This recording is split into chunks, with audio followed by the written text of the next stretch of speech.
ایک تجربہ امریکہ کے اولڈ پیپلز ہوم میں ہوا اور اس نے پوری دنیا کی نفسیاتی شکل تبدیل کر دی۔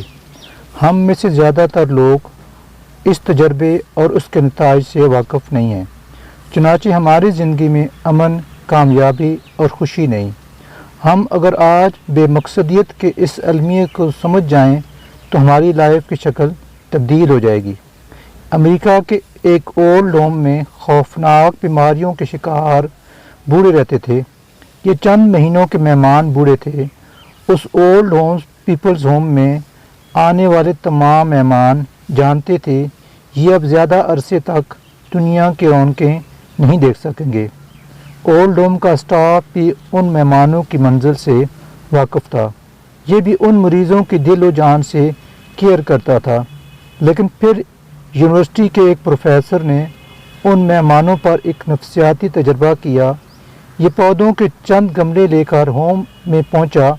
اس نے بوڑھے مریضوں کے 2 گروپ بنائے اور یہ پودے دونوں گروپوں میں تقسیم کر دیے۔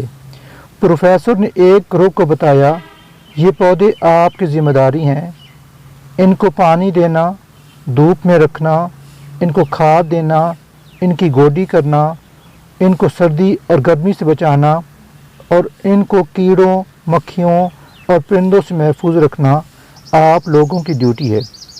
جبکہ دوسرے گروپ سے کہا گیا ہم نے یہ پودے محض آپ کے کمرے میں رکھ دیے ہیں، آپ چاہیں تو ان کی ذمہ داری اٹھا لیں، نہ چاہیں تو نہ اٹھائیں۔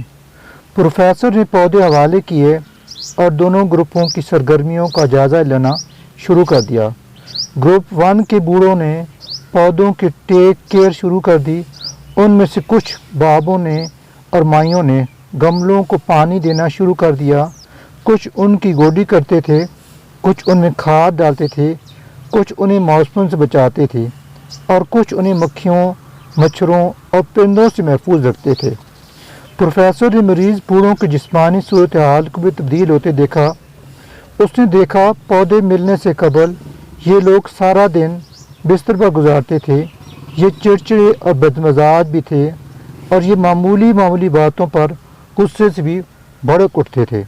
لیکن پودے ملنے کے بعد ان کا مزاج تبدیل ہونے لگا، ان کا مزاج خوشگوار ہو گیا اور یہ ایک دوسرے کے ساتھ اور طبی عملے کے ساتھ شائستگی سے گفتگو کرنے لگے۔ انہیں پہلے کے مقابلے میں بھوک بھی زیادہ لگنے لگی۔ یہ بستر سے اتر کر چہل قدمی بھی کرنے لگے اور ان کا دوائیوں پر بھی انحصار کم ہونے لگا۔ ان کے دردوں میں بھی کمی آ گئی اور یہ جسمانی لحاظ سے بھی فٹ ہو گئے، جبکہ ان کے مقابلے میں دوسرے گروپ کے لائف سٹائل میں کوئی فرق نہیں آیا۔ یہ لوگ اسی طرح سارا دن بستر پر پڑے رہتے اور طبی عملے اور ساتھی مریضوں کے ساتھ جھگڑا بھی کرتے۔ یہ سلسلہ 1 سال تک چلتا رہا۔ پروفیسر نے سال کے بعد دونوں گروپوں کی شیٹ بنائی تو وہ یہ دیکھ کر حیران رہ گیا گروپ 1 کے لوگ گروپ 2 کے مریضوں سے جسمانی اور طبی لحاظ سے بھی اچھے تھے اور ان کے مرنے کی شرح بھی کم تھی۔ پروفیسر نے دیکھا گروپ 2 کے 30% مریض گروپ 1 کے مریضوں اور بوڑھوں کے مقابلے میں جلد فوت ہو گئے۔